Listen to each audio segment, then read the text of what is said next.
Union, and I will be your chair this evening. Everyone with us tonight, please remember that we are live on UPSU TV and Pure FM, so please do not swear. We'll be asking up to a maximum of 10 questions today, and we have 5 people running for the role of president, as well as no suitable candidates. So if we can please put our hands together for Nick Johnson, Connor Matthews, Joanna Migwins, Joydeep Mondal, and Kaylee Teague.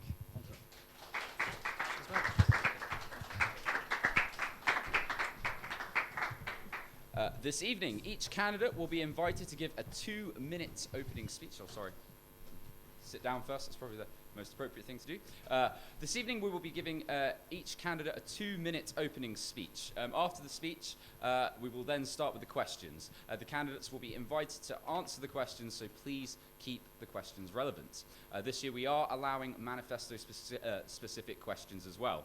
And we are inviting those of you in the audience and those of you watching at home to send their questions through Twitter, Facebook and email. And you can do that by tweeting at #VoteUPSU, on Facebook at facebook.com/PortsmouthSU, and via email at elections@upsu.net.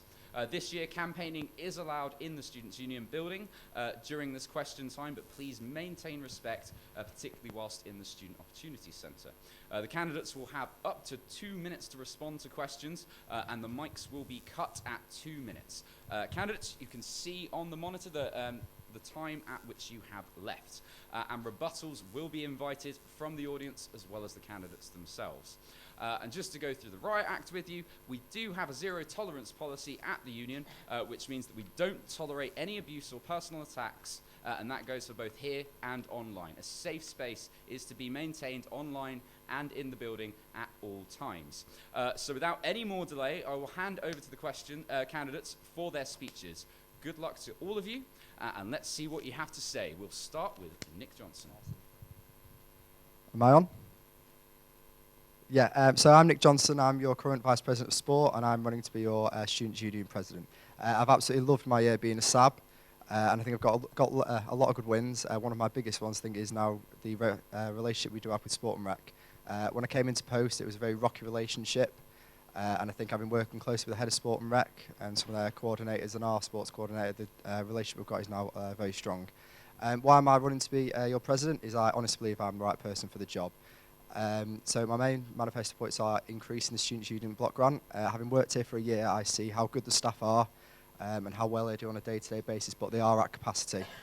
We always talk about developing the Students' Union where we want to be in 3 to 5 years with the strategy, and we need more money for staff and for our student groups to enable them to develop like they want to. My other point is to make the library 24/7 access throughout the year. So currently it's January through to the end of the year, and I want it to make from September up to January throughout the year. Another point, I think it's quite a simple point, is to be as student-facing as I can. What do I mean by this? I mean talking to presidents of all the student groups, going to councils. I think that is the best way to represent you, because when I'll be sitting on the estate's master planning, stuff like that, it's going to be difficult for one person to voice 23,000 views. But if I'm constantly speaking to presidents, constantly speaking to chairs of groups, and actually speaking to students, I can say what's coming up and what is their actual views on it. And also the stuff like the safety around campus is a big thing at the minute about actual student safety around campus. I want to be leading that. That's a big thing. I know that's a big thing in a lot of people's minds, and I want to be leading that. Another one is sports facilities. I've been sitting in a lot of groups this year. We have actually got the university really take a good stance on sport, and I've been going to other unions to actually see how much, and our competitor unions, how much they're invested in sport. And at open days, it's simple things like, have you got a swimming pool? Is Temerae yours? No, it's not. So I want to make sure the university really puts on their priorities. So yeah, vote me for president if you can. Cheers. Thank you very much. Connor. Thanks. Yeah, hi, I'm Connor, and I'm running for president, obviously. I'm a second-year media student, and I'm just going to talk to you briefly about my manifesto points, going to expound on them. Yeah, I believe all my goals are realistic and achievable. The first point I want to, if elected, is the extension of the university bus times, so students can get home safely after a night out or an evening in the library. I also want to change the library fines policy on returning of books. I'd like to see the library stop fining students and follow in the footsteps of the University of Sheffield, who now have adopted a system in which books are automatically renewed until another student requests them. There we are. And finally, I want to draw closer links with University Housing Department so more students can avoid paying excessive admin fees. And I plan to promote them via Pugwash, the magazine, Pure FM and The Galleon. I also want to have talks before Christmas so students don't feel like they need to rush into signing. Basically, I'll try that again. So students don't feel like they need to rush into signing a contract for a house. So just taking that pressure off, really. But yeah, thank you. Thank you. Joe.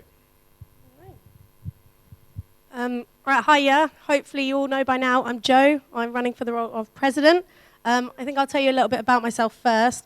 In my first year of uni, I was what you might call like a meh student. I wasn't really engaged. I went to lectures. That was about it. Did my uni work. In my second year, I decided to become a lot more engaged with the union and the university. I sat on the first pole dancing committee. I got a job here as a student staff in the union. I also got a job as a student marketing assistant over at the university. Then when I went on placement year, I found that I absolutely loved like 9 to 5, the challenges, every day being slightly different. But I realised that what I actually wanted was to work with young people and students. I decided to run for Pres because my manifesto points sort of cover the basic necessities of students, so housing, assessments, and providing the opportunity for students to work around their degree. I'm aware that Grant has been working on housing a lot this year, and I want to continue to push that through. I want there to be full transparency for students to see how their landlords have performed in previous years. I think that needs to be there. We need to put the push on landlords to provide the best service that they can.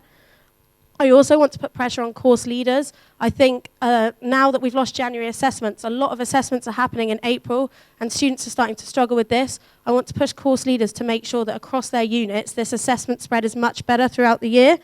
I also think that there needs to be provisions for students to work around their degree. I think that should be there for students who are setting up their own businesses, the ability to have your timetable flexible possibly to that work that some students need to do to fund their time at uni.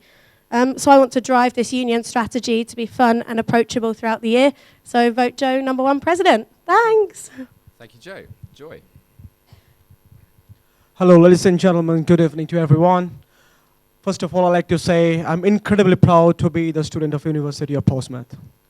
I was out on the street to ask the people how your union is really functioning. So I came to a conclusion that we need a strong policy forum and a foundation that will lead us forward. That's the most important part. So that's why I have given some proposal in my manifesto. First of all, when I accessed the gym, I got to know that many of the clubs and society, they have a problem there. So we need to devote our time and energy to look after the facilities in the gym and other societies too. The various questions, as always, many people have asked me, okay, how you will do it? How you get the fund? So I come with the conclusion, yes, it is possible. If we get sponsors, not only we are dependent on fundraising, if we get sponsors, it is possible. Why not? So I was thinking that what to do. Then I came to a conclusion that we can make a policy forum, we can create an international commercial policy forum. That's where we will participate in the debates and we get to know every other people. Why we are here today. You are here to listen to us, listen to the debate, and you can come to a conclusion.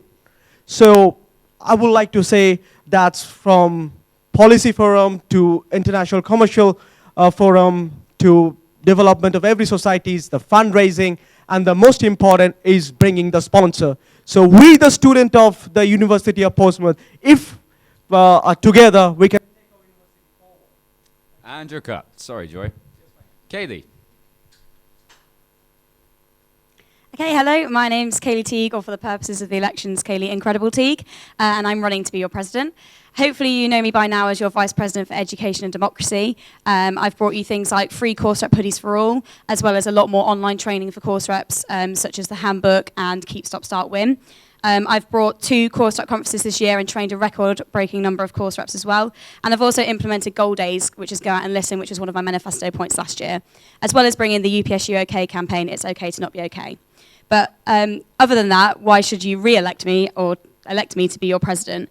So the things of being in this job, I've been sitting on over 9 university committees, which gives me the opportunity to meet people and get my face out there so the university know who I am. So I have monthly meetings with the Pro-Vice-Chancellor for Education and Student Experience, which means that issues that have been coming through via advice or just to myself personally have been going straight to him. And I have a really close working relationship with him.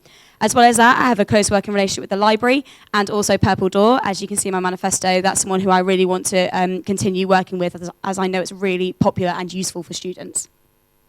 Obviously, my 3 main manifesto points are to have an international student Christmas programme, as I think it's very easy to take for granted that home students tend to be able to get home for Christmas, and not all students can. So I'd like to do things such as having a Christmas meal, and even if it's things like making Christmas cards with students, and I pledge my holidays to do that.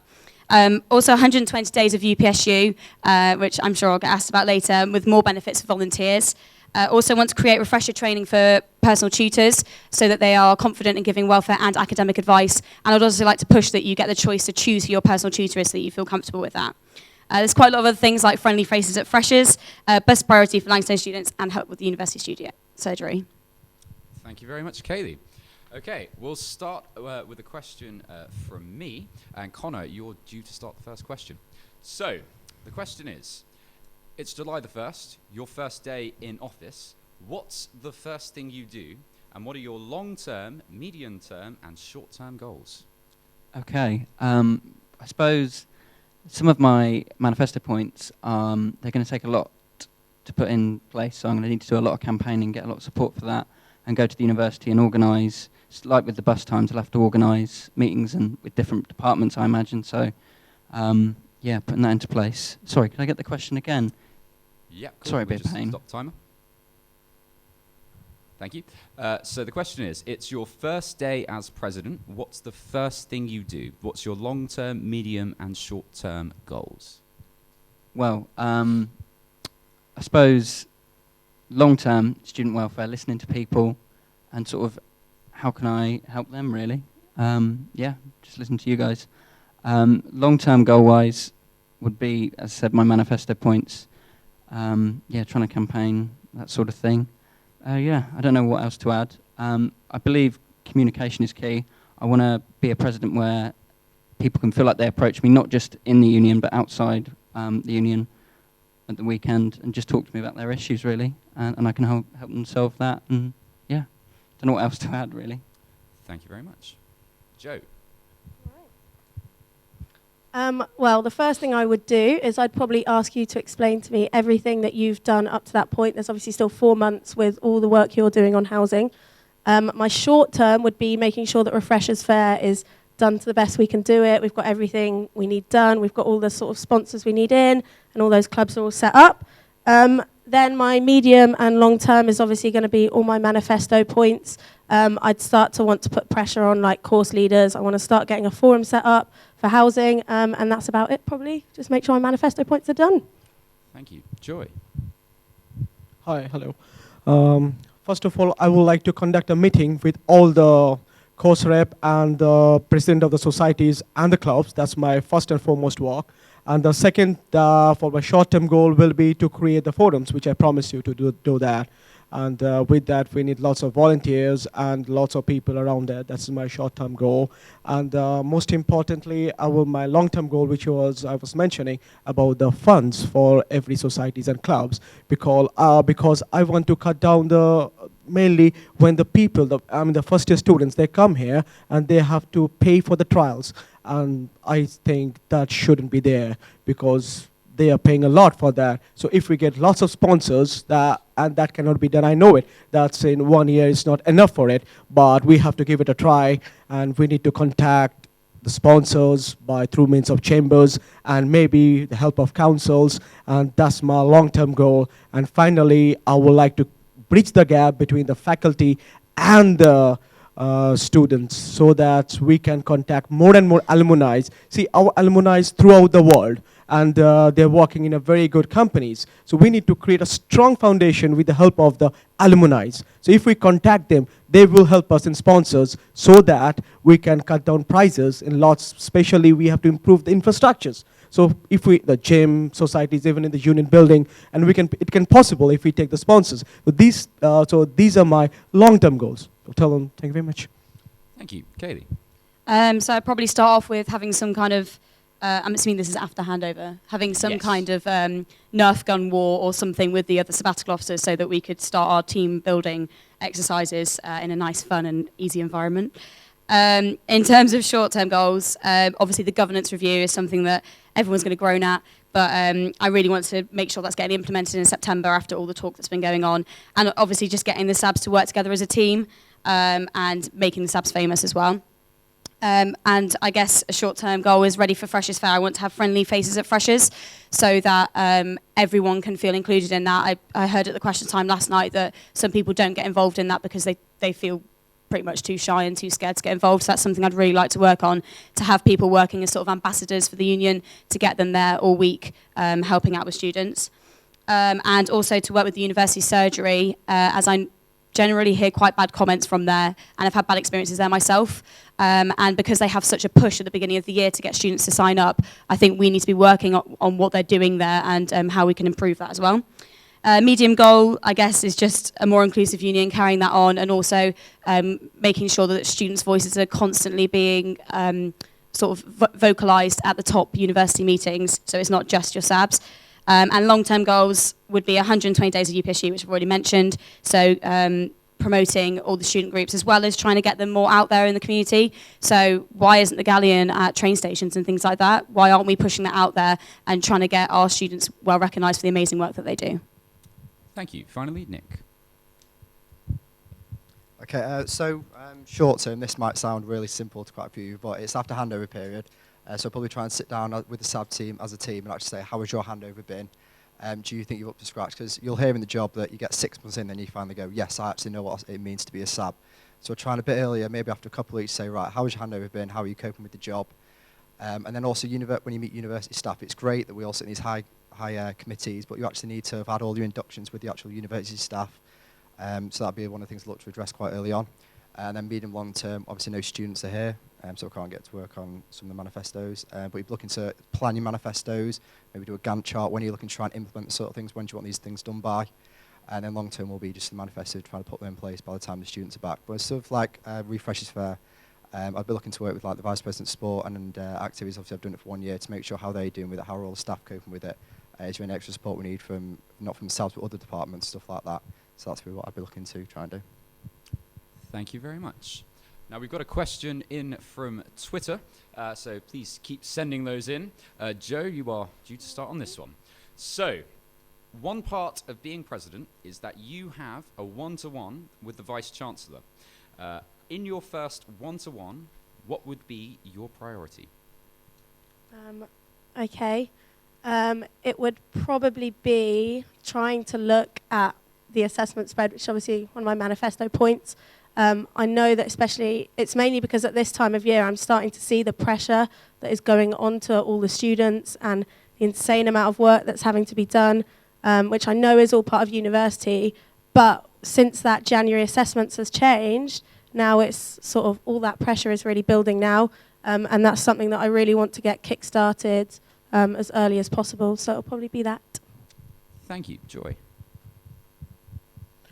Hello, yeah, if in my first meeting, I will definitely like to talk with him about our present, she was mentioning the mental health about the student. That means they are quite pressured in the seminars and in the coursework. So definitely I like to ask them that should be a closed society forum where most time in sports, relaxation week, these are the important, but the important is about the introduction of the courses. Especially, I would like to tell you why I am in Portsmouth, why I have chosen University of Portsmouth, because the course that I am doing, it is LLM in corporate governance with Gradixa. That means the coalition of the course between the professional bodies. I would like to give a suggestion, especially for the undergrad students, to coalition courses with the other professional bodies so that it will help us in future employment, because only a degree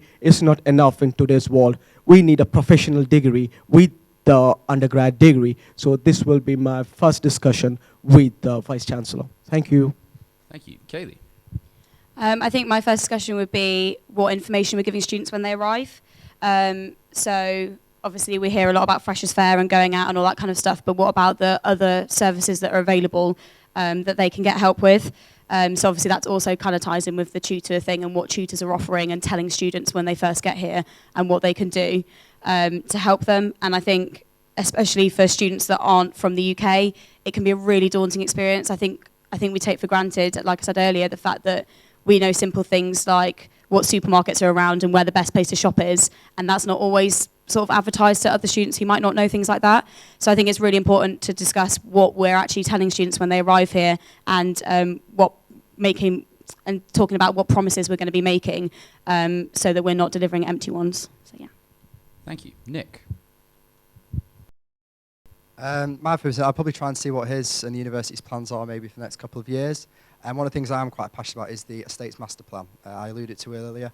When I'm sitting on that group and actually saying what I think it should be, I really want the students to actually have a voice in that.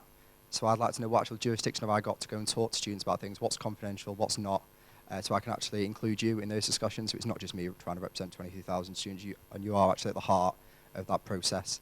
And then the other thing would probably be the block grant. I've known from working here, and all the high engagement members will know, I think we're understaffed. The staff do an incredible job for what they do. They're constantly at capacity and constantly churning out and actually delivering great services to you as a student. And the university know now, coming to university is a lot more than just going away with a degree. The university really have looked upon the Students' Union and how good we do, and we constantly get constant praise. But like I said, we are at capacity, and I've absolutely loved being involved with the union. And that's why I think my CV looks so good, and I'm sure the high engagement members yours does as well.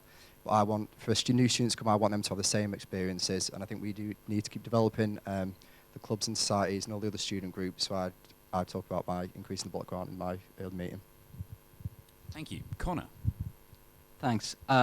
Yeah, I don't know about you when you came to university, but I didn't have a clue who any of the reps were at all, and I want to sort of speak to the Vice-Chancellor about having coming in to the welcome meetings and having all the reps come in, not reps, sabbatical officers, there we are, come in and speak to the freshers so they know who they are really, and so they feel like they can approach all the officers. So that'd be my first thing. Cool. Thank you very much. We're going to take a question from the floor. Any question? Ooh, lots of hands up. I'm going to start with that candidate there, that student there, sorry. Slip of the tongue there. Currently, the unions actually rank quite low for freedom of speech. Do you think this is the case, and how do you plan on improving it? Sorry? How do you plan on? Improving it. Cool. We'll start with Joy. First of all, I like to say freedom of speech is our basic need of the day. Yeah, I can understand it. So about the question about improvement, first of all, see, every freedom you have to achieve it, you have to be aware of it. So what I am doing today, participating in the election, my main motive is to aware each and every one of you that please vote this time, because general election is coming. If we are aware about our social problems and everything, then freedom will come from our inside. So first of all, through the closed society forum, where the national, international students and the other societies and clubs, we come together and we will aware the people that, we need the freedom of speech for equal representation of all. Suppose I like to mention a problem in a corporate world, as I'm in a corporate studies, there is no equal representation in the board, especially for the women. So I'm doing my dissertation on that, in board diversity, so that equal representation to all, freedom of speech for all. So basically, first of all, I like to do the meeting with all the presidents and the vice president of the societies, clubs, and aware the people what is your right and how can you do it by publishing in the newspaper or galleon there, and lots of things in the journals. They will be aware. I think we can solve the problem. Thank you. Thank you. Kaylee?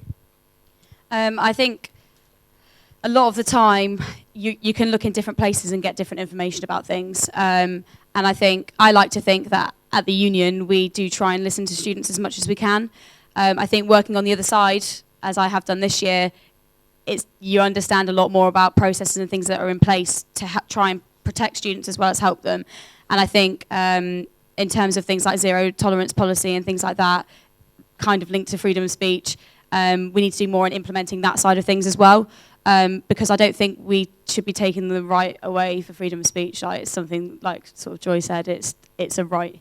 And I think that we need to do, as a SAB team, the best we can to try and make sure you feel comfortable that you can do that.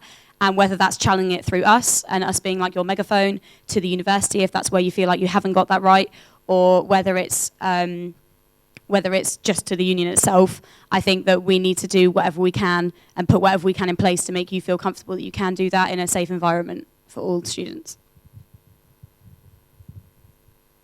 Thank you. Nick? Yeah, like Kelly just said, with the zero tolerance policy, that's actually quite worrying if students feel like that. But then I think the union's done a good job this year of making SABs famous. So I think we sort of need to be out there as soon as students come and say, if you want to voice your opinions, you come through us, and we elevate it to where we want. But yeah, that's quite worrying if that's the start. Thank you. Connor? I've got not much more to add, but yeah, obviously I'd promote with the other officers freedom of speech. I can't add anything more. Sorry. Thank you. Joe? Well, yeah, I agree with what's been said by Kaylee and Nick as well. I think it's quite important to get students more engaged in those channels that are there for them to say what they want, things like all student meetings. We need to try and get engagement with that a bit more. But yeah, I agree with the other SABs and what they've already said. Thank you. We're going to take a question from Twitter, and then we're going to go for a break because we have been on for quite a while already. So the question is, how do you feel engagement is at uni, and what do you think the union is missing out on with our students? Okay, I think we're missing out on a massive chunk of students. I think that's probably the biggest thing that we're facing. One idea that I sort of had was to do with obviously our student council. That hasn't worked at all for the whole time that I've been here. And one way of trying to get people that aren't the same faces coming every time, not that we, discourage people from coming, but having new faces come is maybe doing some kind of like jury maybe, like where we send an email to 12 random students or however many, and they come along and they're invited to come and be there, present at those meetings, trying to get more people engaged in the actual democratic processes and what's going on here. I think as well we need to listen more and try and act upon what students want a bit more, because sometimes things are a bit out there and they may have been tried before and haven't worked, but I think because we have a different cycle of students every 3 years or so, we need to be acting each time on what people are saying and trying to make that work instead of just, saying, oh, well, we've tried that before and it hasn't worked. But yeah, I think the hardest thing with engagement is trying to engage everybody in some way or another. And I think the saddest thing is that second and third years always say, I wish I got involved earlier, in the union especially. So I think it's trying to protrude that. And I know I've always done it in lecture shout-outs and told people to get involved, but it's breaking the barriers that stop people from doing that. Thank you. Nick? Yeah, I think I tried to address this earlier when I got in a SAB. I think the largest group that we don't really engage with, which is sad, is the international students. I know only 8% of international students last year participated in sport, and I worked with Mario, who's the Vice President of Welfare and Community, a lot this year to try and break down the barriers of why they don't come to Freshers' Fair and why they don't engage with the union. And I think it's only been 10% now after running the British Garden Party. So how would I try and engage them? I think you have to get them as soon as during their inductions, really. I think people from the union. So all SABs need to go in there, making them available what services we offer, sports societies, the media, volunteering, RAG, and try and get to them early, because, like I say, the union is such a good place, and I'm so glad that I joined it, and it's just a shame that they don't really, maybe they're not aware of what we do, or they're too shy. So I think we need to address those barriers and try and bring them down. Thank you. Connor? I think I've been speaking to a few of my friends, and they've been saying they didn't know who any of the current sabbatical officers were, and I think that's important to get out there and let people know so they feel like they can come and talk to the officers about their problems and stuff. Sorry to be a pain. Can I get the question again? Yep. So how do you feel engagement is at uni, and what do you think the union is missing out on with our students? Yeah, I think we can get people to come and engage more. At the minute, some people only come here to buy the university hoodie and come for the occasional drink. I want more people to come for the other services, to potentially look at doing something with third space. I I don't think it's used too much to get people more engaging that way. I think at the minute, yeah, engagement is good, but it could be better. That's what I'd say, really. Thank you. Joe? Yeah, I agree that engagement with students isn't great. It's quite difficult to pick up engagement with those students who sort of don't really care. They're here for their studies. They don't engage enough.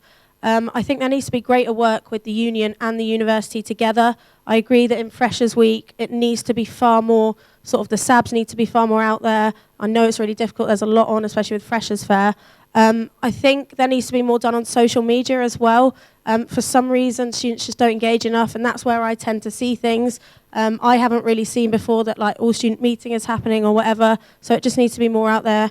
Students have to sort of come to the union to work or have to come to the union to be engaged with it, whereas within lectures, you're already there, so I think there definitely needs to be more work with the actual university. Thank you. And finally, Joy. I would like to say there are engagement, that's why I am here sitting in front of you, but it is not good enough. So first of all, we need a massive campaign about it. That's it. Let the students come out. I feel the problem is a language barrier because of the international national student. England is losing the World Cup in the football, now even in cricket. But what England have kept is the language. It's an international language. So we have to bridge the gap by making other international students more aware about the English language. They are struggling a lot. I went there in Park Building. Most of the students are struggling in English. See, they are learning grammars and everything, but that is not good enough. What I am saying, through a closed society forum where every student, a volunteering process, the postgrad students especially, and the undergrad, especially the English students, they will come up with the policy that they, in a pragmatic way, that let's talk with each other regular. Maybe they will participate in games, debates. Suppose one of our society called UN Society. So I went there. There was a very good debate. So I was aware about most of the international problem. In this way, if the international students participate in a process called, a regular conversation with the English students, I think there will be more and more engagement and more participation in sports, more in societies and everything. I think if we bridge this gap, there will be a strong society. I believe so. Thank you. Thank you very much, Joy. We're going to go for a 5-minute break now, so please, candidates, grab yourself a glass of water, etc., etc. Everyone else, use the facilities, etc. I'm saying etc. far too much. Thank you. Johnson, you'll be first next time. Do you want to take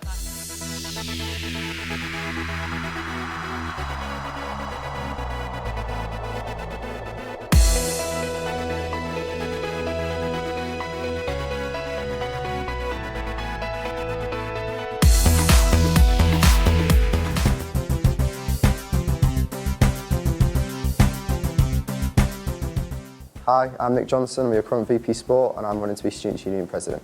I had a great experience whilst at uni through the union and I want to make sure that every student has the opportunity to do so whilst here. I've made some really good contacts this year and I believe I can use that to my advantage to get real student-facing issues solved. So vote Johnny. Hi, I'm Connor, and vote for me if you'd like to see a university bus running later, a change in the policy on book fees when you return books to the library, and finally, cheaper housing. Thank you. Hi, I'm Jo. If you want to see more pressure on landlords, better assessment spread across the year, and the ability to work around your degree, we want you to vote Jo #1 President. Because I'm gonna vote, vote, vote, vote, vote. You should read what I wrote, wrote. You just gotta vote, vote, vote, vote, vote. Kaylee Teague, Kaylee Teague. Vote Kaylee Incredible Teague for an incredible union for you.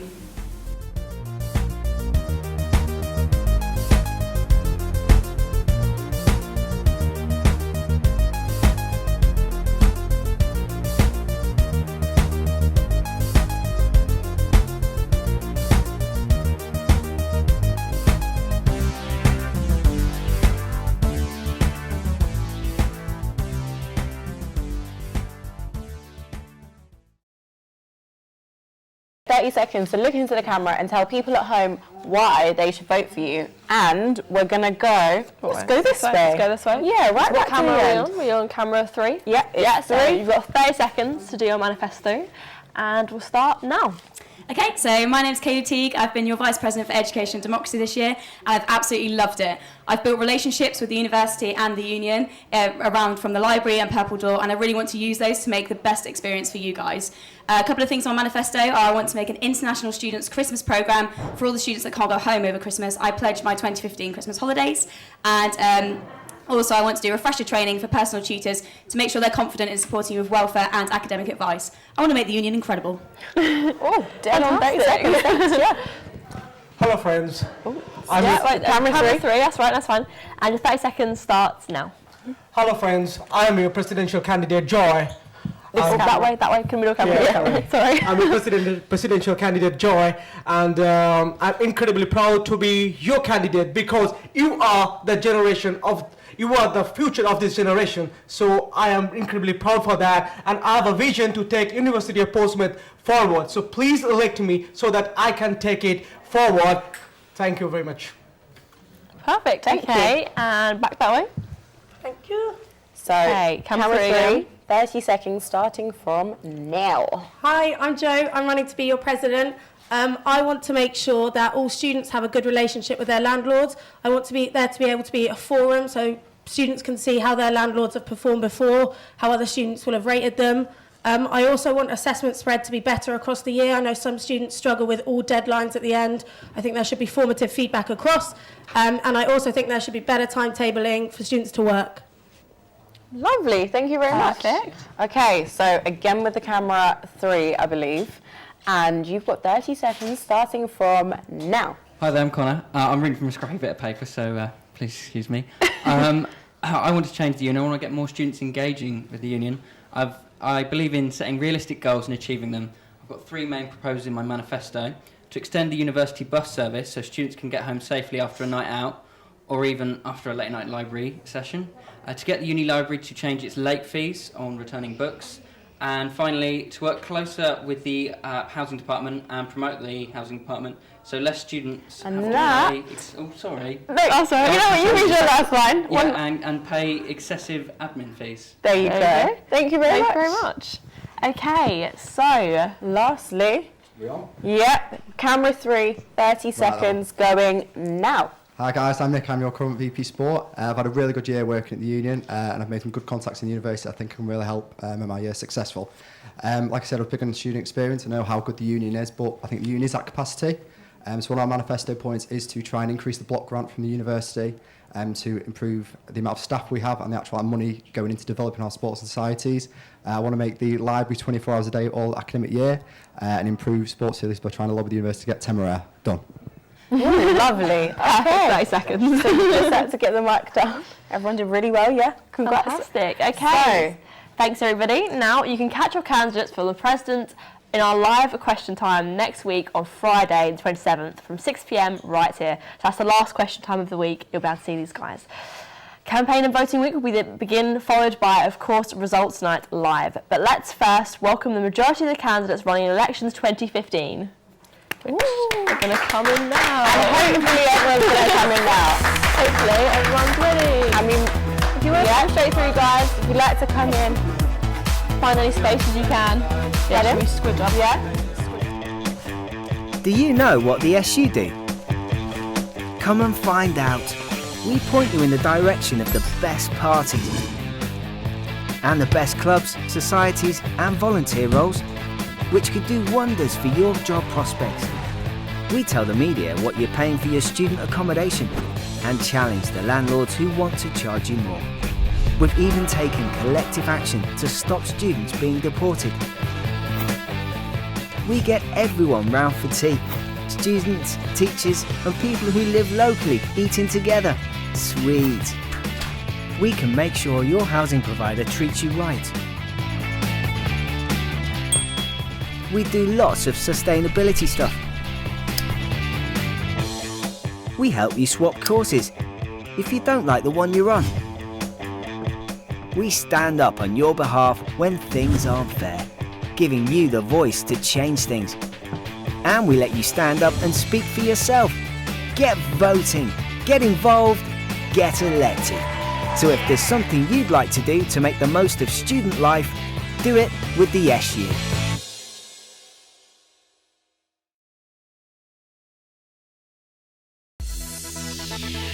And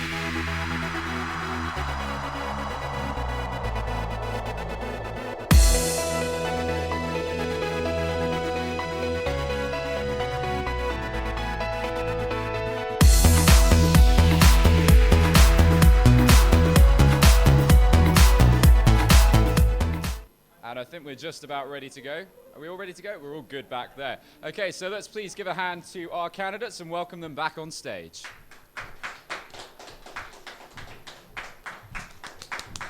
Keep it going, come on. Thank you very much.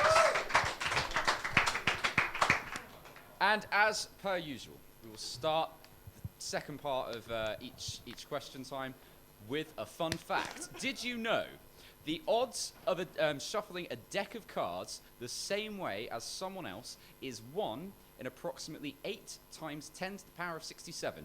It's far more likely that the order in which you shuffle the cards is the first time in history the cards appeared in that order.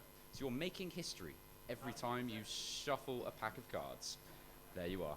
Anyway, we will move on, and I believe we're starting with Nick. So we'll start with a question from Twitter.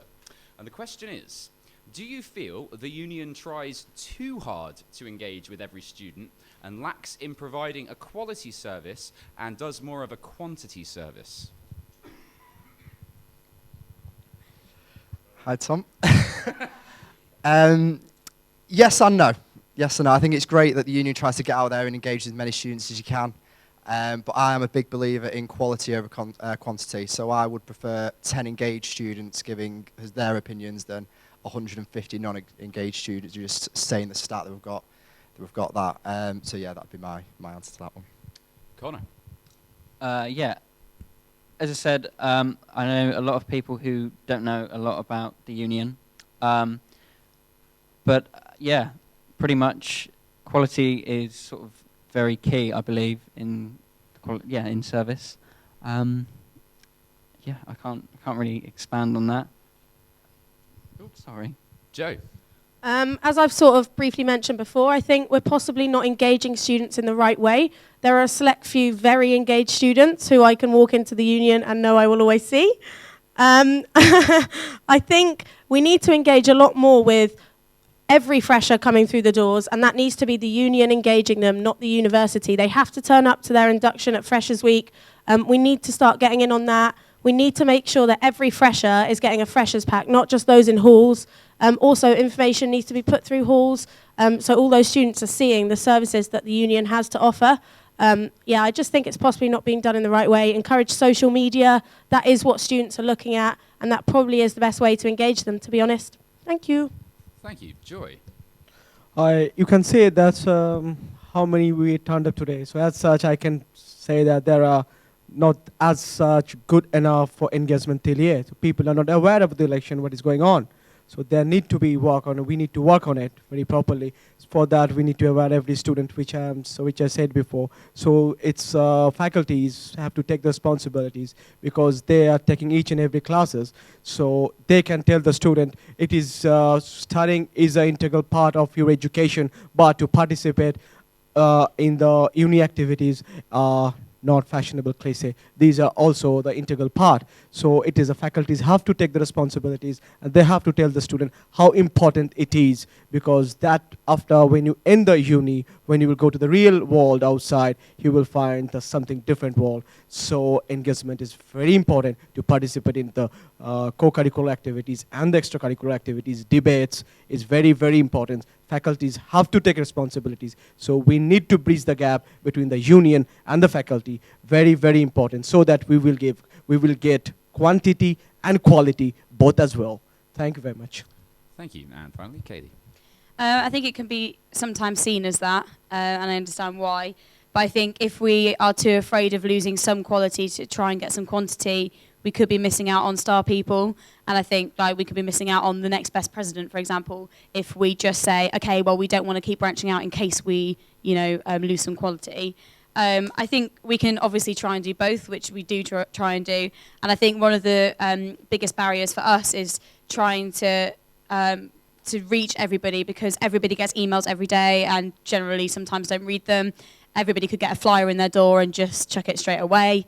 And I think being a city campus, it's a lot harder to try and publicise yourself a lot more. And I think it's about when you arrive having at least a baseline knowledge of services that are available here.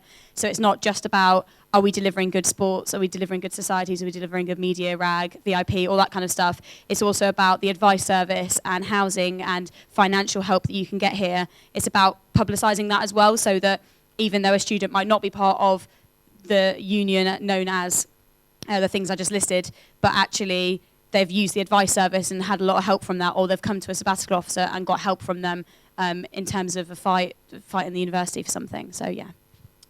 Cool. Thank you very much. We're going to take a question from the floor. That hand did go up first, so I'm obliged to go for this one. Stand up if you could, please. No. I have been requested by UPSU TV that you stand up, please. That's the back of my head. Fine. Right. As was mentioned earlier, we've got a governance review going on at the moment. How will you ensure that it has the resources to be completed effectively next year? Cool. Connor. Could I get that repeated again? As it was mentioned before, we have a governance review going on at the moment. How will you ensure that it has the resources to be completed effectively next year? To be honest, I'm a bit stumped. Could I get back to you if you send me a message over Facebook? And yeah, I'll look into it and get back to you. Sorry. Joe. Honestly, I don't know enough about finding the resources to do it. I sort of have a vague understanding of what's going on. I voted when they did the sort of survey was sent out. And I think it's quite important that the sort of mix between Board of Trustees and sort of all Student Council, that gap is sort of bridged. But honestly, I don't know enough about sort of finding the resources for it. Joy. Very good question, first of all, I'd like to say about the resources. Yeah, how it's completed. See, there's a debate going on about anywheres, whether we should participate in anywheres or not. See, if we go out from anywheres, then we cannot complete this, we can achieve these resources. See, I like to say one thing. There is a point that we have to spend £46,000 a year to remain in the anywheres. But I like to say something to you. If you just sacrifice 2 coffees in your entire year, it is enough, because we have 25,000 students in our uni. So to complete the resources, we have to participate in anywheres, and we have to promote ourselves nationally so that we get help from national bodies, trustees, and other things. So I think it can be done in this way. We have to be complete in ourselves, so it can be possible. It's not impossible. Thank you. Thank you. Kaylee. Yeah, we've got a rebuttal from the floor. The microphone. So the NUS, you're right, costs us £46,000. The NUS extra card brings us back in about 23,000, so it's half. But we also... I don't think this is relevant to the original question. No, I'm just saying that the NUS, the cost of affiliation to the NUS isn't anything to do with our resources, because we have massive reserves, which we haven't actually got anything to spend them on yet. I would like to say that nothing is enough, because every day the students will increase and we have to participate more and more. We have to create more societies, more and more. So nothing is enough, because the world is, because university is growing. It's a new university. It's not like our Cambridge or Oxford. It have to grow. The resources are not enough. So I think we have to be in NUS or other source of resources. That's all. Thank you. Kaylee. So obviously there's money available as a resource to try and push this forward. But I also think the main resources are us and the students in terms of actually trying to get the student feedback. Definitely during the annual survey, the big conversation that we did, we had over 4,000 responses, and I'm pretty sure it was over 3,000 also answered the governance review questions, which I think is really incredible. I think we need to do more to explain now that we've got sort of the overview, we need to do more to explain what they're actually deciding upon, and do more to put ourselves out there using resources such as money to actually make sure that students are taking an informed decision instead of just going, yeah, I like the look of that one, or I like the look of that one. And I know that is the plan. And I think in this role as well, something that's changed within myself is that I now have the confidence to actually try and push these things forward, to make sure that they are going to happen, because we've been promising students this year that they will happen, and to keep reminding ourselves that we are supposed to be student-led, which I believe the union tries to do as much as it can anyway. But I think that we need to remember that when we're doing something like this. But obviously the hardest thing is actually the students as well, sometimes, to get their responses and get them informed in what's actually going on. So, yeah. Thank you. And finally, Johnson. Yeah, sort of echoing what Kaylee said. I think Kaylee sort of hit the nail on the head there. I think the other one is sort of the staffing as well, and make sure the staff are actually doing, like they say, the student-led parts, pushing all that through. I've not really got anything else to add to that, to be honest. So. Cool. I'm going to take one more question from the floor, and then one from Twitter. I'm going to take the student here. Do you believe the alumni fee hike is fair and implemented in a democratic way? We'll start with Joe. To be honest, I don't really know anything about that, so I can't really answer it. Sorry. I would say it was definitely not fair. So because fee hike, if you pay a lot, because already Nick Clegg before they promised the country that there will be as such no fees. So that was very bad. So I think we have protested a lot in London and on. So it happened nothing till yet. But I would like to say that that was not fair enough. I think we've got a rebuttal from the floor. Yeah, the alumni fee hike isn't related to tuition fees, it's related to society and sports fees being hiked up for alumni. So yeah, it's the response to that. Oh, first of all, I'd like to apologize. I didn't got the question. Okay, it's about the alumni's fees hike. Yeah, first of all, I'd like to say it's every fee hike in every fees is not good, and it's not good, but still I would like to say yes, if the alumni, if they're earning a lot, then it's fair enough, because from them the money will come and the union will grow. So I think that then it is fair enough. Thank you. Kaylee. Obviously this happened just before we became officially trustees of the union, but I think the important thing to remember about it is that the idea that I got from it was that the whole point of you spending your money and paying your tuition fees is so that you get the benefits of it. So if an alumni member comes and joins something, they're kind of taking what you're paying to resource themselves, sort of thing, if I'm explaining myself correctly. So if an alumni member pays the fee, it means that they're actually paying the amount that an undergrad sort of pays to be here and use the resources at the union, because it works out roughly at £45 a head, which is why that's what the alumni fee is. In terms of democracy for it, if it was democratically chosen, I couldn't honestly tell you. I don't know what the stages were before to put that together.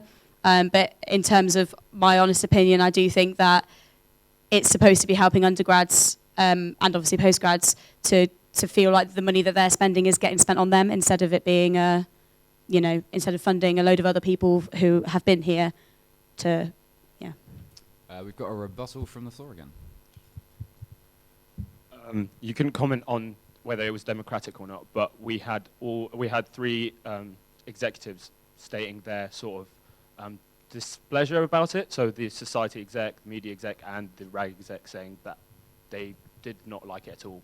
So surely, as your job currently as VP Education Democracy should have been to address it. This is an accountability session for the Vice President Education and Democracy.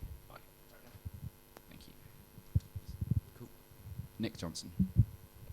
Yep, so this was put through the Board of Trustees meeting when we were Sabbatical, so we were there just as observers, so that's how I know. And the alumni fees worked out from the block grant that we get divided by the amount of students, so that's just, I think it's around £1 million, and divided by 23,000 students, that works out about £46. So I do believe it is fair. Like I say, you do pay your £9,000 it is now, and you should see the return from that. And I agree that there should be an alumni fee. Connor. Yeah, basically, I'm not too knowledgeable on this subject, but the more more money that's put into the union, the more it can spend and provide services. There was mention of cuts, so obviously the more money people are spending. Yeah. Sorry. Cool. And next one is for Joydeep. So we're going to start with you. So we're going to take one from Twitter and we're going to move away from politics and stuff within the union to a bit more of a national thing. So here's a question in from Twitter. Current politics are putting a lot of pressure on international students. What are your plans to support these students? Thank you Thank you very much. First of all, I'd like to say this time to getting a job for the international student is very, very tough here. So because especially if we can't get the internship here because of a work permit. So after the international students are paying double. They're paying around for the postgrad, undergrad, they're paying double. So when they're paying a lot, when they're not getting a job done here, so many of the students, they are very depressed. And so my plans to help the student like that, as such, our national politics, we have to support those parties which are liberal in thinking, especially it's a national politics. Say the Tories came here and when the Labours were there for the international students, it was good. That they can have a job done, they can give a work permit and visa. But after the Tories came, it was done. No international student gets any chance and opportunity. I will get back to you. But if the situation is like liberal, then therefore the work permit can be granted. That's all I can say, and international student can work here. I have a rebuttal from the floor from this student here. One of the first things it says in the Memorandum and Articles of Association, our governing document, says that we cannot be party political or partisan. So we legally cannot get involved in party politics. See, first of all, I like to say legally you can't, but morally you can, because you will be a voter one day, because you will vote in the general election. That's what indirectly or directly that will affect your future. So legal is there, of course, but morally you can. I'm going to move on just because there's a lot of time moving on. Sorry about that. Kaylee. Sorry, can you just repeat the question before I answer it? Yes, of course. Current politics are putting a lot of extra pressure on international students. What are your plans to support these students? Thanks. I think the number one thing is to actually just talk to them and see how we can help them and what they want. They're the ones living through what they're living through, and I think it's really important to listen to what they want. Also, simple things like I know we already do airport pickups, where we go and actually greet them at the airport and bring them back to the union, and that gives nice discussion on the coaches on the way back and makes them feel like they've already got a friendly face to sort of relate to when they're around the union. And also try implementing some kind of buddy system as well. I know some other universities and unions do it where a home student is buddied with an international student so that they get the chance to have a friend there for them to help them out. And obviously one of my manifesto points is about an international student Christmas programme, which, as I explained before, is trying to give them the same opportunities that we have here, where we can go home and have a nice Christmas with our family, maybe, if that's what you do, and give them the chance to have some things to do as a community with the union as well. So I think it's all just about supporting in terms of listening to them and finding out what they need. Thank you very much. Nick. Yeah, I think this sort of question ties into one of my manifesto points about being student-facing. So the best way to find out the problems is working with the international students officer and actually going out and trying to understand what their problems are and what we as a union can do to include them and to support them. So that'd be the way I'd be looking to try and address that. Thank you. Connor. I'd look into helping them locally. You can't, because obviously it's a national issue, but I'd look to support them in the local community. I think communication is a real big point. Yeah, making sure they can feel like they can come and talk to us, the international students. Yeah. Thank you. And Joe. Yeah, I'm going to pretty much echo what's already been said. It's really about being student-facing. I can't imagine sort of having to up my life and change everything, go to a university where it was a new country and everything was completely different. So I think that support really needs to be there for them, and it needs to be there for them from us. They need to know who their SABs are, who they're able to talk to at the university about absolutely everything. I think we need to make sure all the information is there for them. Cool. Thank you very much. I'm assuming the candidates are feeling a little bit like grilled halloumi right now. So we're going to take a quick 5-minute break. Thank you very much. Can we get halloumi? Is that the deal? It's my favourite vegetarian option in burgers. Can we get halloumi?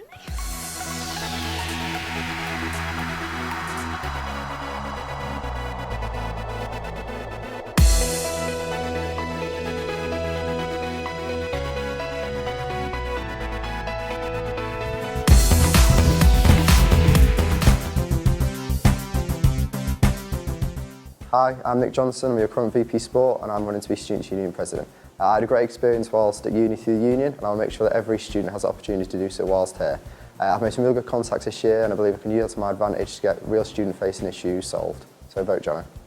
Hi, I'm Connor, and vote for me if you'd like to see a university bus running later, a change in the policy on book fees when you return books to the library, and finally, cheaper housing. Thank you. Hi, I'm Jo. If you want to see more pressure on landlords, better assessment spread across the year, and the ability to work around your degree, we want you to vote Jo #1 President. Because I'm gonna vote, vote, vote, vote, vote. You should read what I wrote, wrote. You just gotta vote, vote, vote, vote, vote. Kaylee Teague, Kaylee Teague. Vote Kaylee Incredible Teague for an incredible union for you.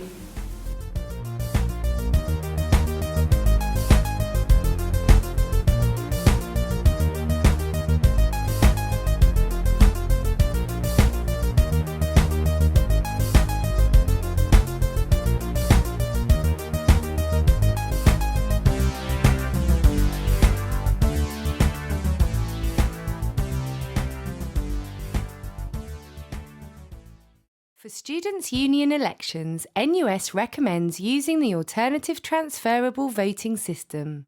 It is the most fair and effective way of electing a candidate. Suppose we wanted to elect one of these candidates to a single position. In some elections, you can only vote for one candidate. With transferable voting, you get the choice of saying, if my favourite candidate doesn't win, I would like this candidate to win. And if they don't win, I would like this candidate to win, and so on. If you don't like any of these candidates, you can vote for reopen nominations. This is called voting in order of preference. How is this election counted? First of all, we count all the valid votes in the election. We then work out the quota. The quota is the number of valid votes divided by the number of positions available plus 1. For example, if you have one position and 400 valid votes, the quota is 400 divided by 1 plus 1, and therefore the quota is 200. We then count all the number 1 votes for each candidate. If the candidate with the highest number of votes achieves or surpasses the quota, they win. However, if no candidate passes the quota, the candidate with the lowest number of votes is eliminated. If the eliminated candidate was your first choice, your second choice is then counted. We then add this number to the votes in the first round. If a candidate has still not passed the quota, we then eliminate the next candidate with the lowest amount of votes. If the eliminated candidate was your first choice, your second choice is then counted. If they were your second choice, your third choice is counted. We then add these numbers to the votes from the second round. This continues until someone passes the quota. Once a candidate passes the quota, they are elected. And that's alternative transferable voting.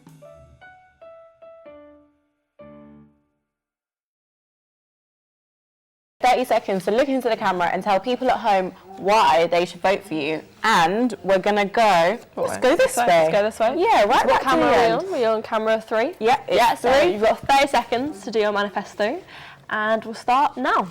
Okay, so my name's Kaylee Teague. I've been your Vice President for Education and Democracy this year, and I've absolutely loved it. I've built relationships with the university and the union around from the library and Purple Door, and I really want to use those to make the best experience for you guys.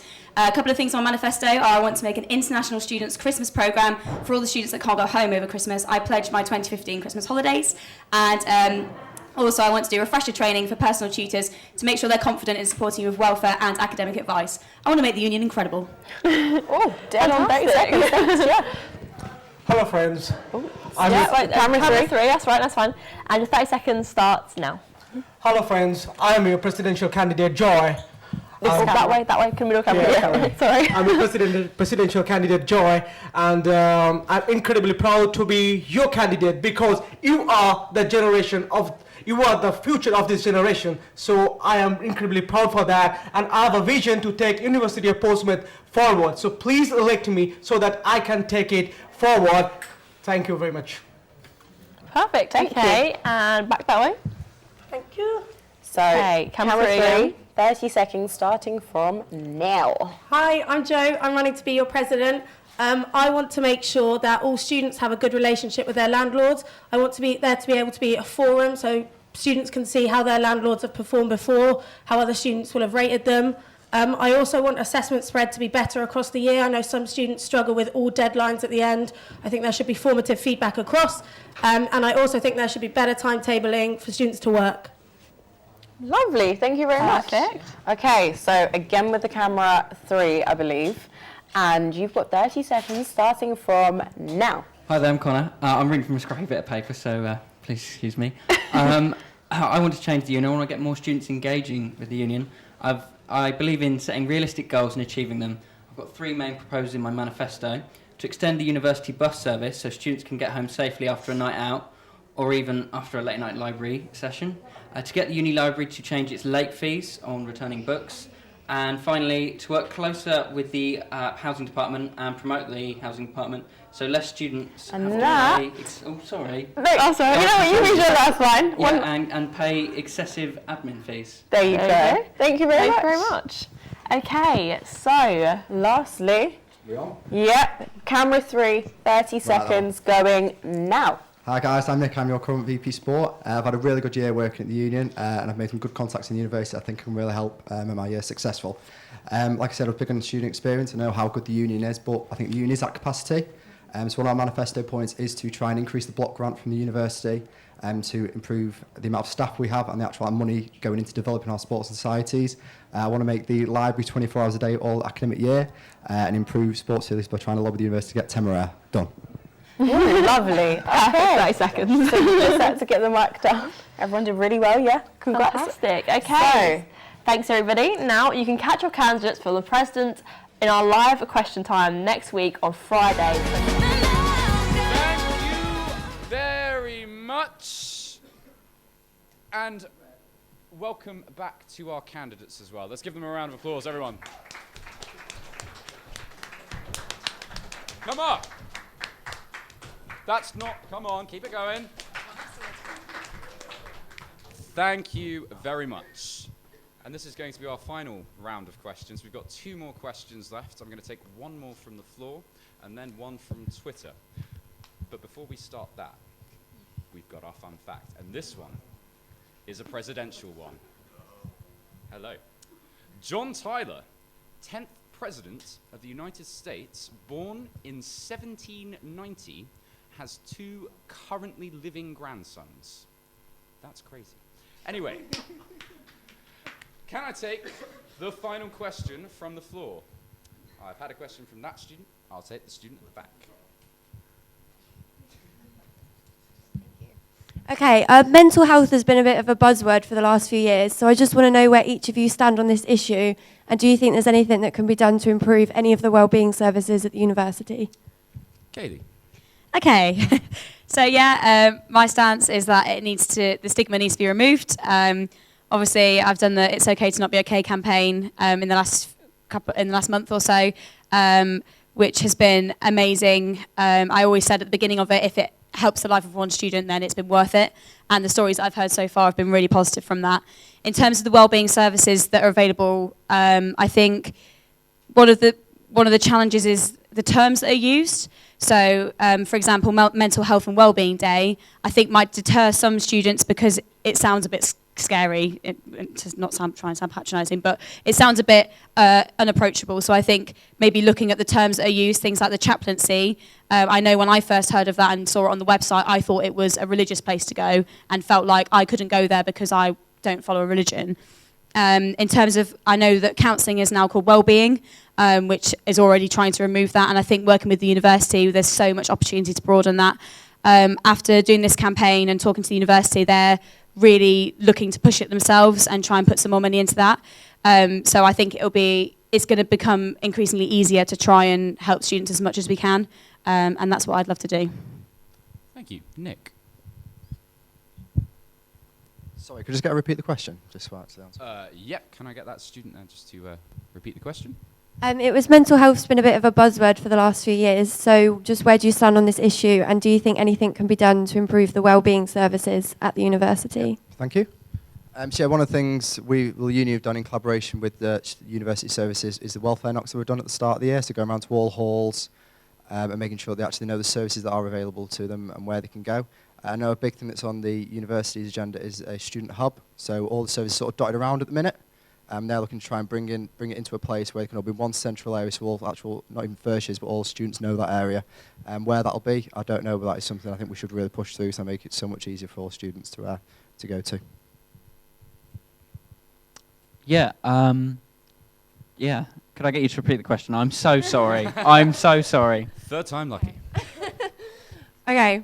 Mental health's been a bit of a buzzword for the last few years. So sort of where do you stand on the whole mental health thing, and do you think anything could be done to improve the current wellbeing services at the university? Thank you. Yeah, I'd look to work with, or get more people working with, like the NHS and the healthcare services as well, draw closer links with them, yeah, to provide a better service. Yeah, that's it. Thank you. Joe. Mental health is an issue that I'm quite passionate about, and I debated heavily whether or not to actually put it in my manifesto. I decided not to because I think it's something that should be done anyway. And I agree, Kaylee, your campaign is absolutely brilliant that I've seen up around all around the university. But I think there needs to be a real push to sort of, how do I put it, distinguish between long-term mental health and short-term exam stress. And I think there needs to be more support for that short-term exam stress. Even little things like maybe in the summer you can put up like a bouncy castle in Ravelin Park or whatever, so that it's encouraged that those students that are forcing themselves to do 10 hours of work straight get like 15 minutes of relief from that stress, because I think that support needs to be there for the people who really do need it. And I think that support needs to be coming to the students. Students need to be taught what to look out for in their friends, because it's not like school. At school you have your teachers looking out for you when you're possibly showing signs of really, really struggling. And here it is relying on your friends. Your friends need to sort of look after each other in your group. So there needs to be a push for students to actually be actively working alongside their friends to make sure that there aren't sort of mental health problems developing. Thank you. And Joy. There are services, but they have to be, I think they need to be improved. They are not good enough. So especially I would like to concentrate on the bus services, especially when we go to the South Sea area in Albert Road, there is no uni bus services, but there are lots of students staying there and they face a problem. If it's rain, they have to hire a taxi, or they have to take a local bus. They have to pay a lot for that. Bus service is very important, and the services in the gym. Most of the clubs, they cannot access the gym because their infrastructure is very poor. So the services have to be improved in the gym. And especially I like to say about sports, which is called outdoor sports. I would like to say about a little bit comment of the cricket. Generally, cricket, they play in indoor, but cricket is not an indoor game. There's outdoor games. So basically, the infrastructure need to be there, especially in the fields of gym, the infrastructure in the union. And one of the societies called the Islamic Society, they don't have the permanent prayer room. So I think this is important for them. Lots of Islamic people are there because their religion is very important for them. And we care of everyone's religion. As I have no religion, I don't believe in religion, first of all, but I care every religion, respect every religion. So this have to be taken for consideration. And at last, but not the least, I would like to say about, yes, the services, especially for the international student. I was mentioning about the language barrier. So the student have to, in a voluntary mentoring scheme, the student have to participate. And I feel the lack of in the VIP, the society for the voluntary week. So students have to participate in this and services will increase. I think that's all. Thank you very much. Thank you very much, Nick. So, the final question via email sent in is education a right or a privilege? Should we be paying £9,000 a year when our neighbours in France are able to study free? And let me just be clear, I did not send in that question. Oh, come on. Oh, that is so hard. Oh, that is such a hard question. Real humdinger, innit? Well done, whoever sent that one in. I suppose it got passed at student council that we should support for education, and I think I've got to be seen to represent the students' views. So if that's something the students want, I wouldn't have a personal opinion on that, so I'm going to throw the mic that way. Thank you. I'd say I think education is a right. Yeah, I can't say much more than that, but yeah, I believe it's a right that we should all be able to come to. Well, we are all able, but everyone, regardless of where you're born, what class you're in, should be able to come to university. Thank you. Joe? Wow, what a question. I would have to say that there needs to be government support, which we already have with sort of student finance. I know that that issue sort of fell through with the increase in fees, and that's unfortunate for those students that are having to go through that. I would like my degree to be something that is sort of distinguishes me from the pack. I'm sure all of us in here have A-levels, we're all going to have degrees, but it will sort of, if education was free up to the end of university, you'd have to start looking at sort of extending your education life. I'd want that master's, etc., etc. Joy? Yeah, it's a very important question because about education, and I would like to comment on it that education must be free because it's a responsibility of the government to take care of you, because Britain is a developed country, and gentlemen already will say that in France there is a free. So, but still we have to remember the schemes in Britain is not that bad enough. Suppose if you take a loan, you don't have to pay it back unless and until you earn £21,000. So I would like to say education must be free, but if the country can afford it, so you have to choose a proper government for the proper policies, because you have to vote in coming months. So it's up to you whom to vote. It's a democratic process. So you have to choose. You have to think about the manifestos of the government, what they are talking about. Definitely I like to say education must be free for all. Thank you. Thank you. Kaylee? Oh, I'd love to cop out on this one. Okay, so I believe it's a right to start with, not particularly a privilege. I think we are privileged to be here and have the facilities that we do have. But in my own personal opinion, God, I'm going to be shut down. In my own personal opinion, I think that if we are receiving the loans that we're receiving at the moment, then we can all still come to uni. And in a university meeting I was in, they were assessing the entry since the fee increase, and actually people from a low income background haven't decreased since the fees went up.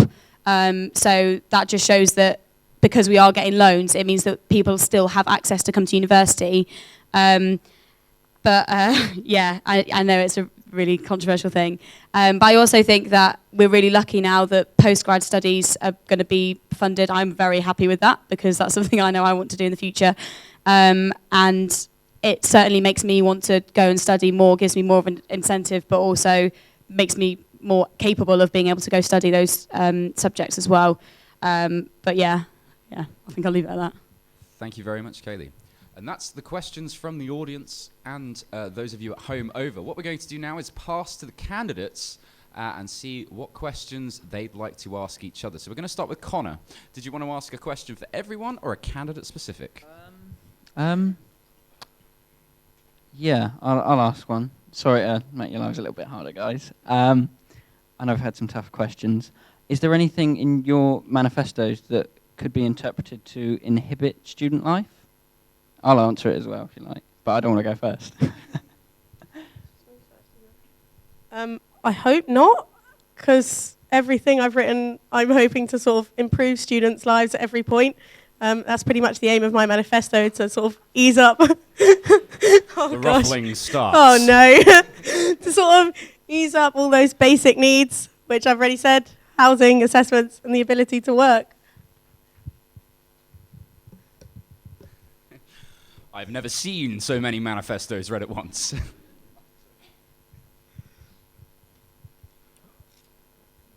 Can you tell me the question again? Is there anything in your manifestos that could be seen or interpreted to be seen as inhibiting students' lives? First of all, I'd like to mention that from a manifesto that it is clear that I want to make the university forward, so improvement of service and everything. So definitely I would like to say that my manifesto is a progressive one. So that's the answer I can give it to you, and the people know everyone. They're reading it properly. So it is progressive, they can understand it. Thank you. It's kind of hard not to say what everyone else has said, but I hope not.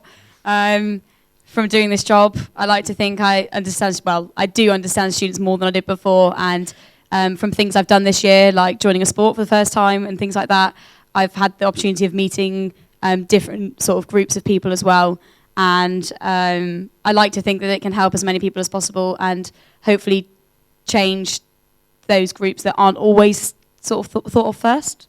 So, yeah. Thank you. Nick? No, I hope not. I think all my points sort of do affect students, and I know some of my points have been mentioned at other question times during the week and actual big problems that are facing the students at the minute. So yeah, hopefully it's not mine, that's your thinking it is. No. I believe my manifesto, I wrote it with the best intention, to help students, and just built it on feedback from my friends. So I had the best interest of students when I wrote it, I believe. I think my manifesto is reasonably clear as well. Cool. Thank you very much. And now, my fault here, must fess up. I did speak to the candidates all beforehand, and luckily they've kept to under a minute, but as we all agreed beforehand that we were going to keep these responses to a minute. So could I please ask Pure FM at the back there to change the clock to 1 minute? Thank you very much. Joe, candidate specific or everyone? And everyone. I'm going to go for everyone. What do you think the biggest strength is that you will bring to the role?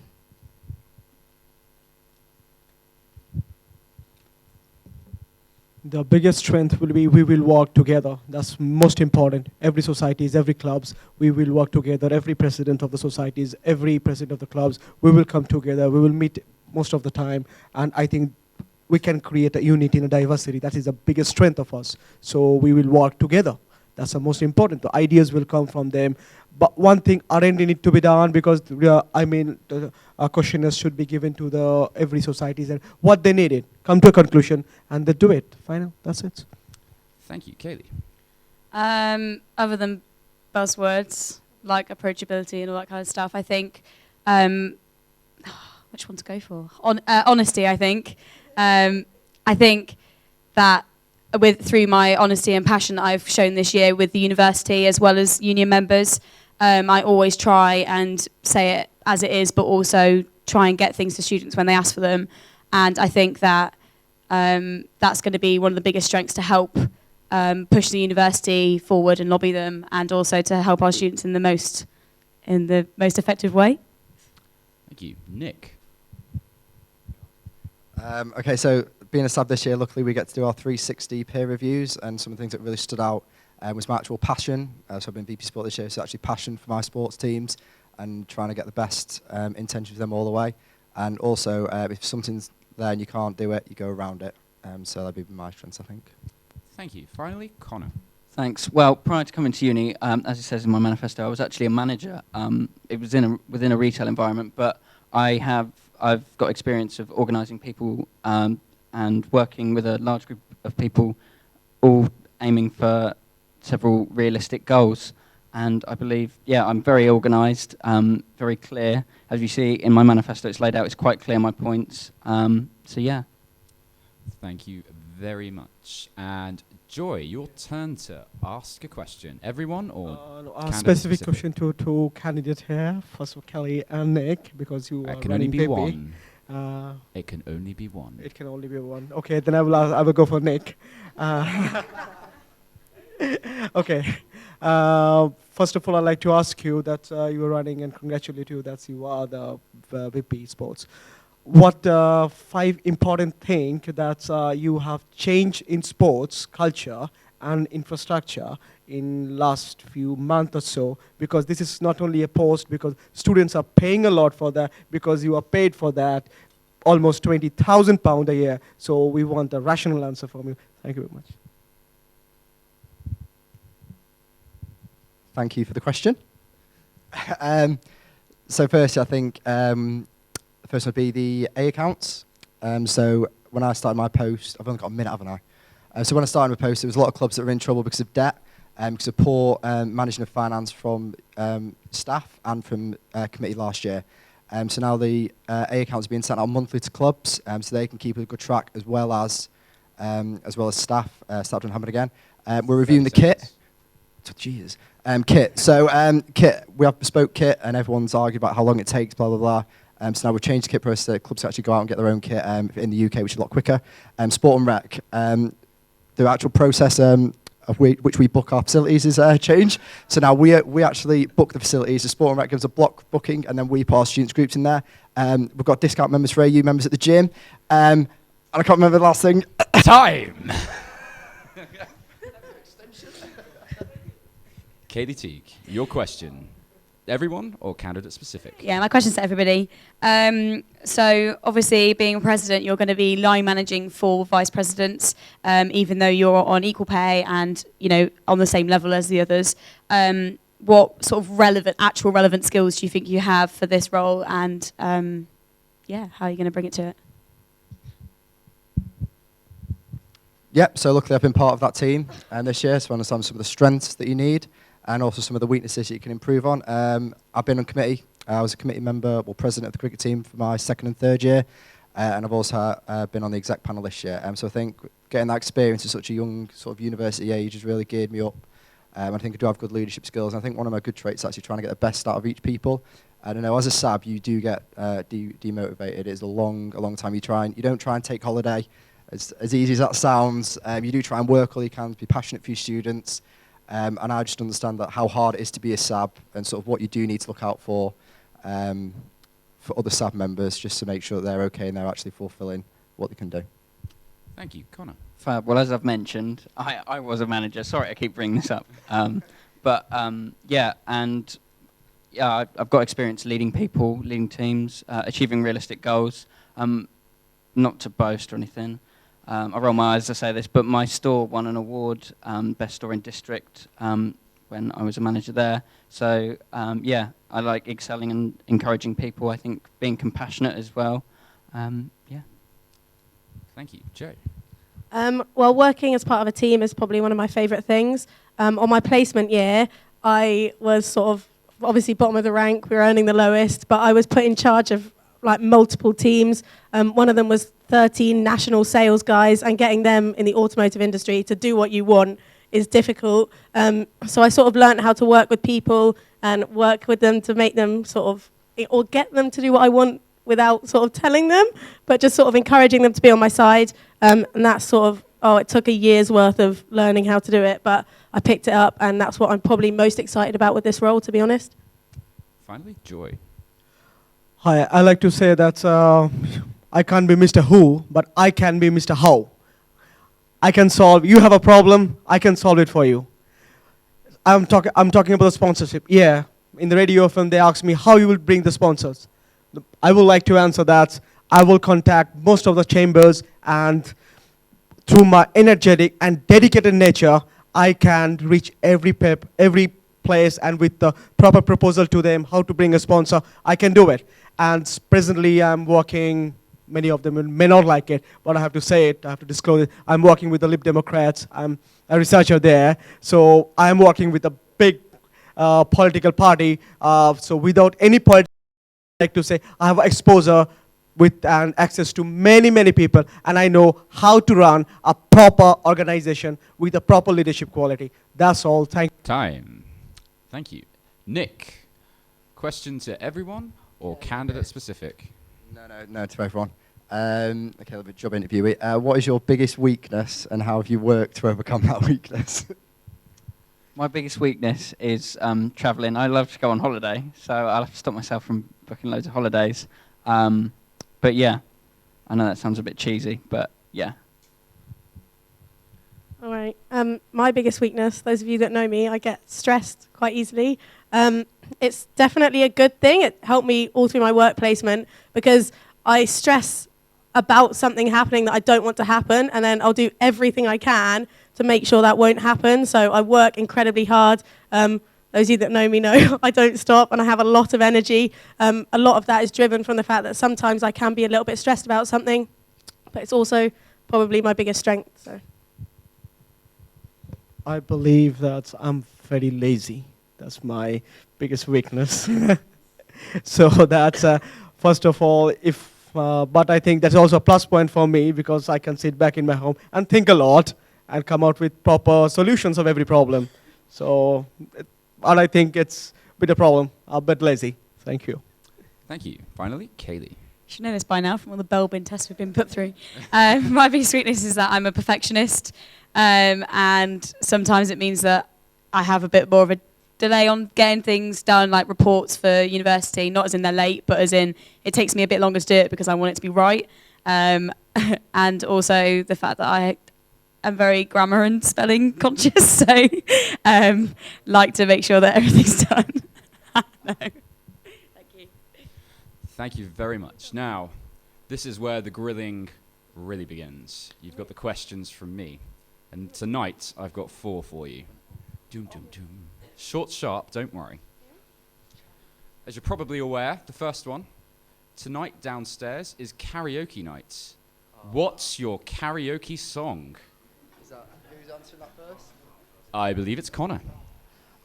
I love a bit of Robbie. I know it's like a guilty pleasure, but I'd probably do, a bit of Robbie. Definitely not. Downstairs in the bathroom, 8 p.m. Okay, so I avoid karaoke because one Friday here in the Union, We don't want to know why. What's your karaoke song? I tackled D12, my band, and emptied the entire Union. Joy Deep. I'm a rap fan, so rap music. Cool. Kaylee? I have too many to choose from. Just enjoy it too much. I did Heaven is a Place on Earth with the band Yoki, and that was one of the best experiences ever. So that was good. Thanks, mate. Finally, Nick. Well, if anyone went to the charity rugby game last week, I opened the karaoke with Dancing in the Moonlight. I'm sure you all loved it. And more people actually came into the Union, like Joe, so... Excellent. And I'd just like to remind you all that if you are going to the Union after the question time event, to please drink responsibly. Second question for you all. Joe. Oh, yeah. Albert Road or Guildhall Walk? Oh. I told you they were the hardest. Okay. For a night out, Guildhall Walk. Thank you very much. Joy. Albert Road. Thank you very much. Katie. It's got to be pub golf down Albert Road. Thank you very much. Nick. Sorry, Kaylee. Purple Wednesday down Guildhall. Sorry. Thank you. Albert Road. Thank you very much. Joy Deep.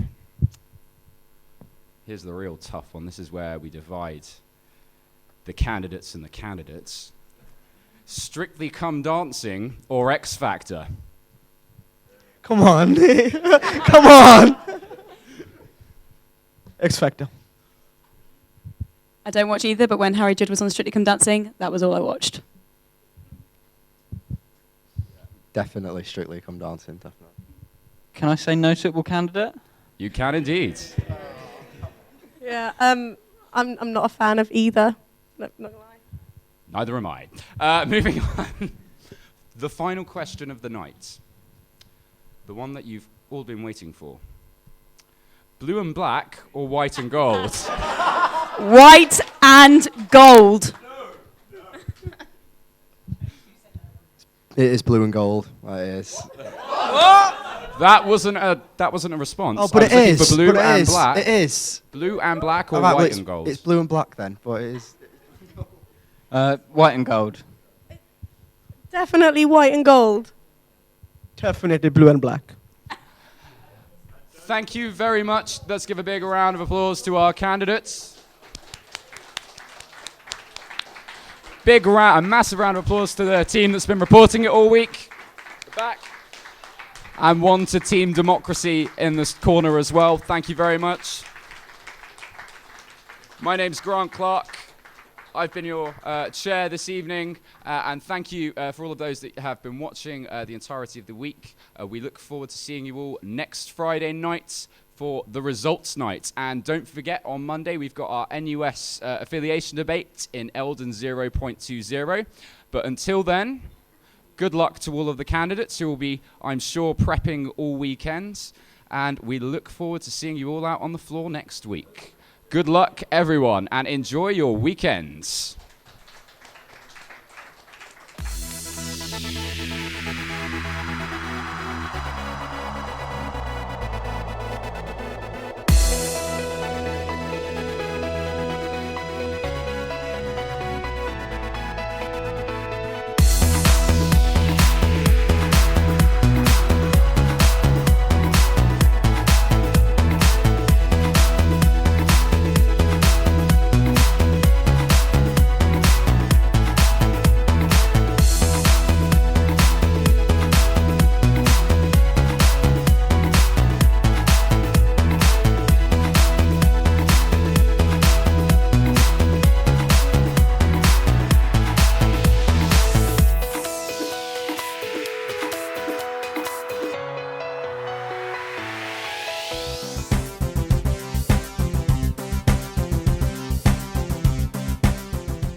Hi, I'm Nick Johnson, I'm your current VP Sport and I'm running to be Students' Union President. I had a great experience whilst at uni through the union and I'll make sure that every student has the opportunity to do so whilst here. I've made some real good contacts this year and I believe I can use that to my advantage to get real student-facing issues solved. So vote Jono. Hi, I'm Connor, and vote for me if you'd like to see a university bus running later, a change in the policy on book fees when you return books to the library, and finally, cheaper housing. Thank you. Hi, I'm Jo. If you want to see more pressure on landlords, better assessment spread across the year, and the ability to work around your degree, we want you to vote Jo #1 President. Because I'm gonna vote, vote, vote, vote, vote. You should read what I wrote, wrote. You just gotta vote, vote, vote, vote, vote. Kaylee Teague, Kaylee Teague. Vote Kaylee Incredible Teague for an incredible union for you.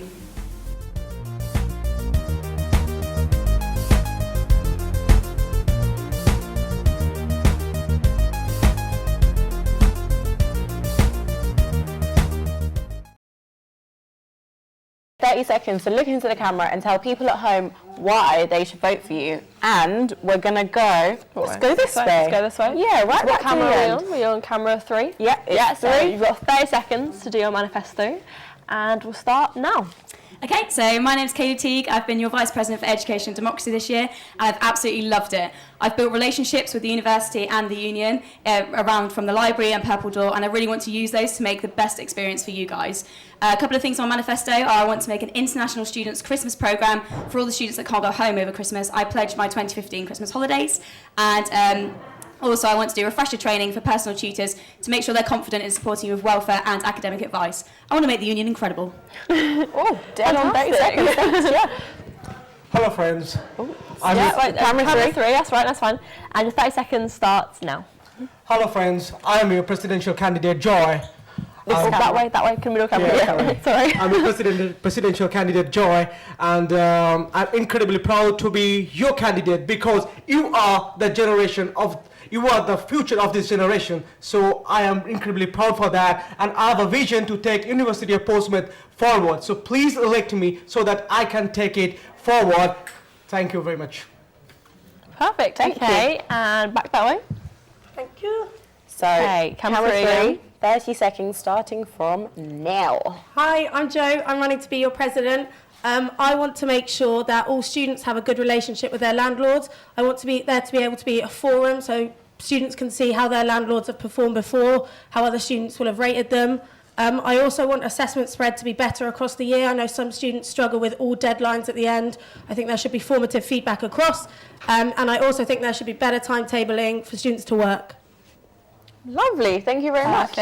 Okay, so again with the camera 3, I believe. And you've got 30 seconds starting from now. Hi there, I'm Connor. I'm reading from a scrappy bit of paper, so please excuse me. I want to change the union. I want to get more students engaging with the union. I believe in setting realistic goals and achieving them. I've got 3 main proposals in my manifesto. To extend the university bus service so students can get home safely after a night out. or even after a late night library session, to get the uni library to change its late fees on returning books, and finally to work closer with the housing department and promote the housing department so less students have to pay... Oh, sorry. No, oh, sorry. You know what, you read your last line. Yeah, and pay excessive admin fees. There you go. Thank you very much. Okay, so lastly... We on? Yep, camera 3, 30 seconds going now. Hi guys, I'm Nick, I'm your current VP Sport. I've had a really good year working at the union and I've made some good contacts in the university I think can really help make my year successful. Like I said, I was big on student experience. I know how good the union is, but I think the union is at capacity. So one of our manifesto points is to try and increase the block grant from the university to improve the amount of staff we have and the actual money going into developing our sports societies. I want to make the library 24 hours a day all academic year and improve sports facilities by trying to lobby the university to get Temeraire done. Ooh, lovely. 30 seconds. So you just had to get the mic down. Everyone did really well, yeah? Congrats. Fantastic. Okay. So, thanks everybody. Now you can catch your candidates for the president in our live question time next week on Friday the 27th from 6 p.m. right here. So that's the last question time of the week. You'll be able to see these guys. Campaign and voting week will begin, followed by, of course, results night live. But let's first welcome the majority of the candidates running in elections 2015. Which are going to come in now. And hopefully everyone's going to come in now. Hopefully everyone's ready. I mean, if you want to come straight through, guys, if you'd like to come in, find any spaces you can. Yeah, should we squidge up? Yeah? Squidge up on those sofas. Okay. So everyone just get really close. Everyone get close. If you've got... Yeah, some people, if you want to grab a space on the sofa. Don't be afraid if you want to sit down. There's a lovely space. Okay. Yeah, standard freezing times is fine. Everyone got a space? Everyone got a space. Okay, cool. Okay. Brilliant. So that's all for tonight. You'll be able to recap some of tonight's highlights on UPSU TV's YouTube channel, youtube.com/UPSU TV. That's a mouthful. Read extended interviews with the candidates at galleonnews.com, and of course, listen to them on purefm.com. Natalie, it's been an absolute pleasure tonight. Thanks. Thank you to everyone at home, all the candidates for coming on this evening, and of course to all the team behind the cameras that has made tonight possible. Don't forget you can keep up to date with all of the UPSU elections by searching the hashtag #VoteUPSU, or of course feel free to let us know what you're thinking of the candidates as well this year. Yeah. We'll be back for results night on Friday the 6th of March with a whole team of presenters ready to announce the results to you again live. Thanks for watching. Good night.